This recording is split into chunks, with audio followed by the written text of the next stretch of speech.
everybody, it's Allison here. I'm out in the mid-spring garden here and I've been picking lettuce, and I thought I'd give you guys a tour of the garden for this year. So if you follow me, I appreciate it, but you know I try to make the garden as easy as possible. I know a lot of the garden channels out there are very elaborate, but I have some health issues, so if you want to learn how to do gardening the easy way, go ahead and subscribe. So I'll tell you some of the things I put in place this year to make it easier on myself, and it really worked well. Also, we're having like the best spring ever. It's been in the 70s, it's been raining every couple days, so the garden's really phenomenal. So let's take a tour. All right, let's go put this down somewhere, and I will take you guys on a tour. So a couple of things that I did, that I do for myself to make things easier is I already have the established beds. Those went in almost 10 years ago. And I know not everybody wants to help in the garden, not everybody loves it. So I try to be really careful about when I ask for help. But the big help I got this year is my son went and got the compost and laid the compost out on all the beds for me, him and his wife. So that's definitely something I can't do, and I appreciate it so much. So we got that all in place. And then if you look, I have my soaker hose system out, and that stayed out all winter. It got covered with a big layer of leaves. I had all my neighbors bring me their bags of leaves, and I would just cut open a bag and lay it across. So the irrigation was protected, and so was the ground, and that made the biggest difference in the world for the garden. The soil was moist, it had earthworms in it. It was awesome when I came out here to start planting. So definitely try that. I'd gone through the fall garden and chopped and dropped everything. So we cleared away all the dead plants. I did not pull them up, I chopped them and laid everything directly back down on the soil. And then we added leaves, and then it went to bed for the winter. So come out in the spring, beds are ready, irrigation is in place, and then we got the compost laid, and it was time to plant. So the other thing that I did to make things easier on myself this year is I didn't start anything from seeds. So that's weeks and weeks of work, and then hardening off. You're carrying everything inside and outside every day until the plants are ready and the weather is ready and everything. So this is gorgeous broccoli. Just went to the nursery and bought it. And that's what I did for the most part. There are a few things I started in ground from seed, like the lettuce, obviously, green beans. And for me, I do pretty good when we put the zucchini, just direct sow it and let it pop up in place. I could have bought the plants if I wanted, but they seem fine. We'll see. So that is just something to save yourself a lot of effort. I know how to start things from seed. I could have started all my tomatoes, but it is a lot of work. So just going to the store and buying the plant was easier for me. And it does cost more for sure. But I usually buy almost everything at a nursery as opposed to a big box store, and their prices are at least a third. Oh, here's my cat. He's come to touch my face. He's my garden buddy for sure. He's been out here all morning. What are you doing, bud? Say hi. All right. Okay, so he's sitting on my lap now. And then obviously like seed potatoes, you just throw those in the ground and they pop right up. But let's take a peek at how well everything's doing because of this awesome, perfect weather and lots of rain.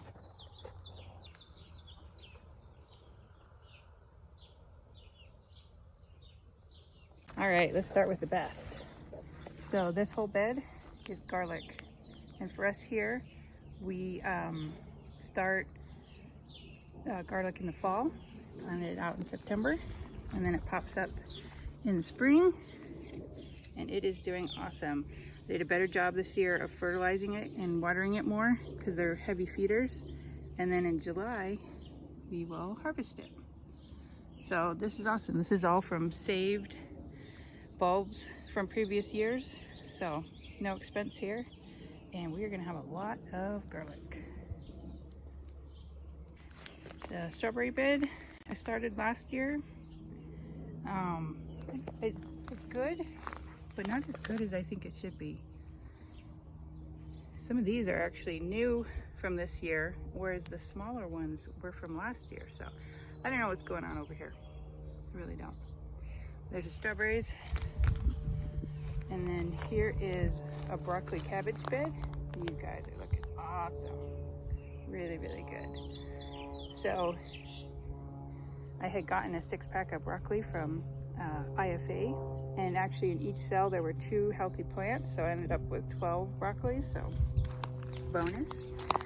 There is marigold interplanted here, hopefully helping with the bugs. This white powder on the ground is diatomaceous earth, also trying to help with the aphids. And then all along the edge here, it's a little hard to see, but these are onions. So this is a 3-crop bed, and then once we harvest this broccoli, I am gonna replant it again with broccoli. So hopefully we get 2-3 big harvests out of this bed. Got some cabbage over here. So this is the far edge of the garden, and so along here I plant greens because it gets shade from this gorgeous mulberry tree. So hopefully they won't bolt when the weather gets really warm. And I have a little bit of spinach and beets that were from before. And then the peas, I didn't think I was going to get a pea crop this year. They did really bad, but they're looking okay right now. So maybe we'll have time to eat a few peas. And then I have planted the summer squash, or excuse me, the winter squash in here, but I don't see it popping up anywhere. I'll tell you what I do see though, popping up. Volunteer tomatoes. Volunteer potatoes. So there's a bunch of potatoes back here. That's from a couple years ago. So I don't know what to do about that. The weeds are out of control, just like the plants. So this is the tomato bed. Tomato here, big old tomato there. These are pineapple tomatoes over here. And then this is the Casaludo Genovese. And then that guy over here, the Whopper tomato. I've never tried that before. And then these couple are black crim. And then I popped in a cabbage here. So this corner and this corner get a lot of excess irrigation from leaks. So I figured I'd put a cabbage there and see how it goes. And then the poor little sad jalapenos are in here, looking terrible. But maybe they'll come around. Oh man, they do look bad. Look, they have spots on their leaves. Huh, might have to replant.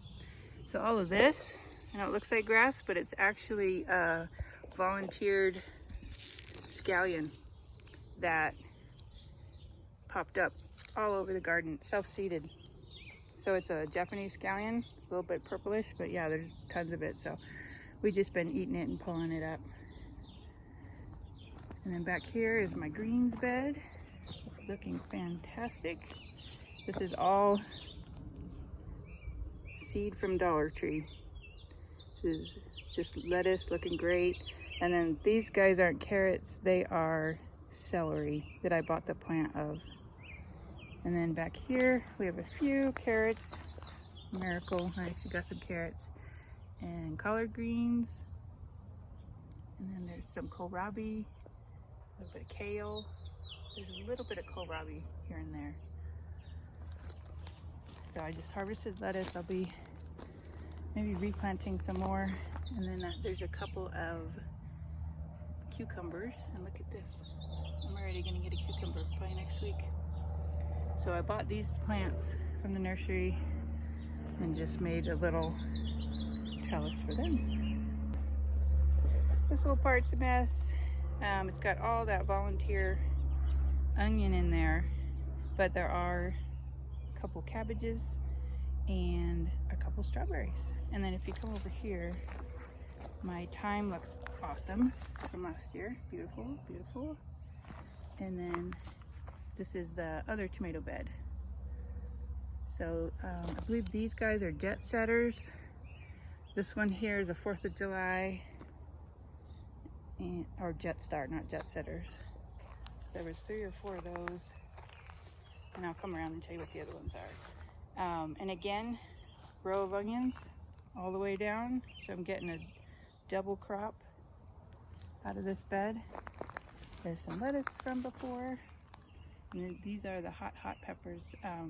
This one is a Ghost, and that one is a Carolina Reaper. And I positioned them at the front, the sunniest part of the garden, because last year they didn't have long enough season. The plants were covered with green peppers, and then we got an early freeze, and that was it. I didn't get a crop, so that was too bad. Oh, okay, yeah. These are the Romas. These are the San Marzanos. So these guys are awesome in the freezer. And more onions. There are onions in almost every bed, because they really don't take up much space. And then you can just, they stored so well last year. We had them into, I want to say, January. This is bronze fennel that nobody likes, but it's absolutely gorgeous, and it just comes back every year. I didn't know fennel was perennial, but apparently it is. Here's my trash.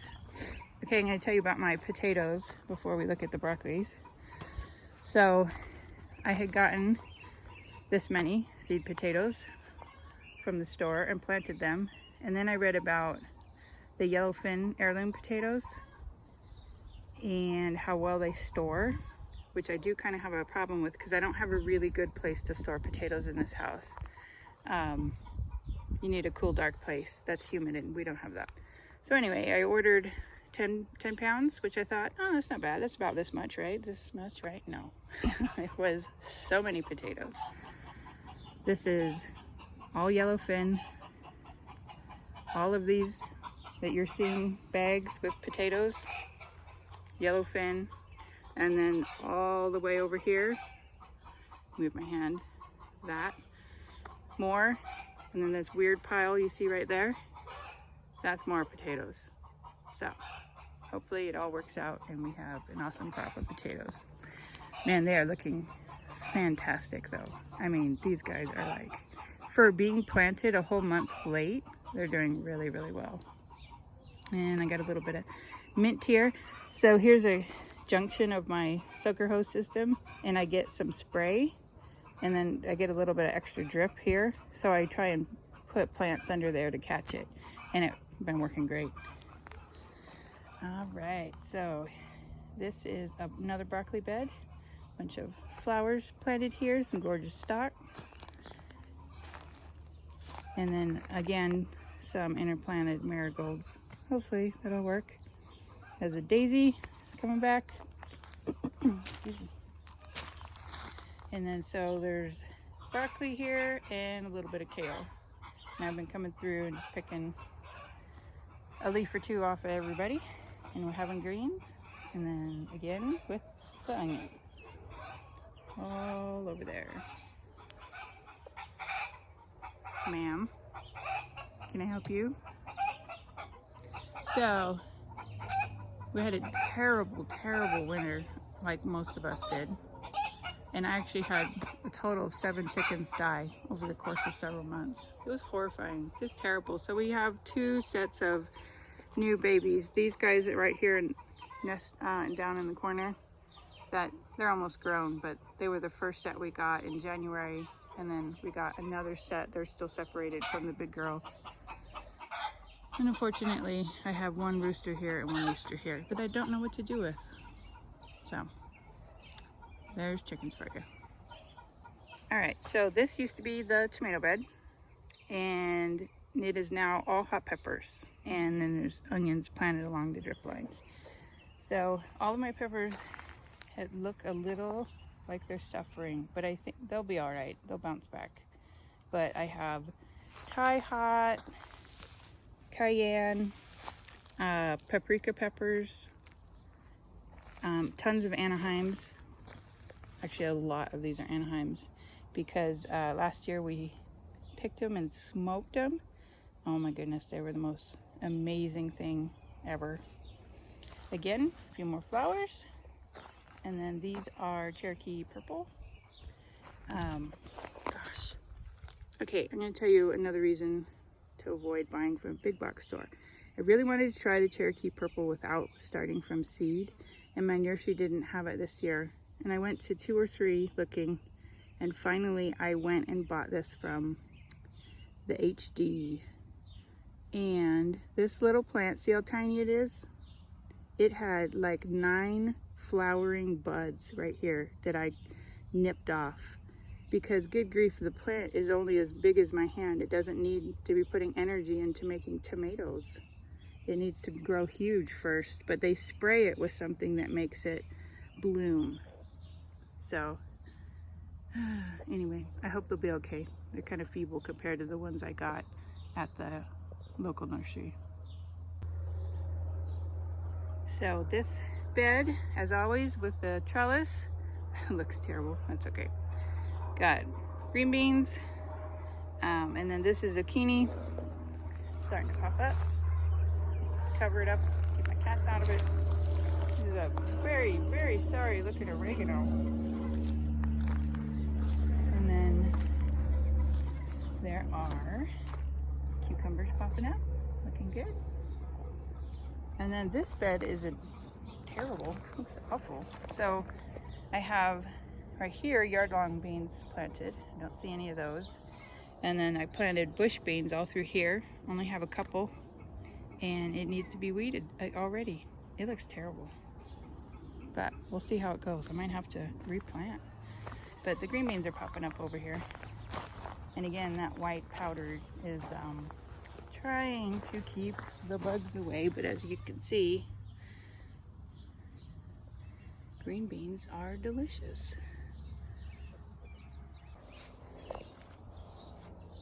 Apple tree's looking good.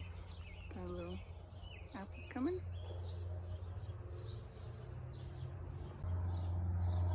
Look at these gorgeous ladies.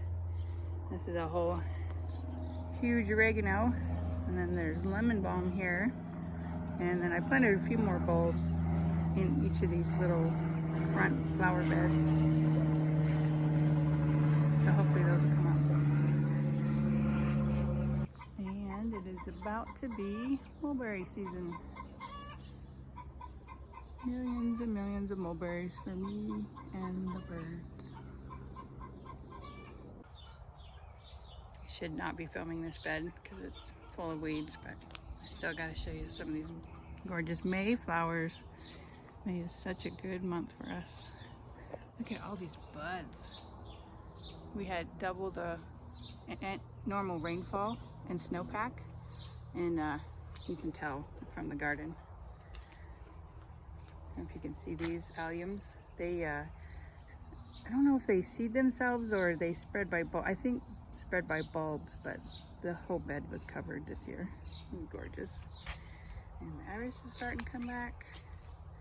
And I have some dahlias planted right here. The peonies are about to bloom. But there's also 10 million weeds in there, so I'm not going to show you too close.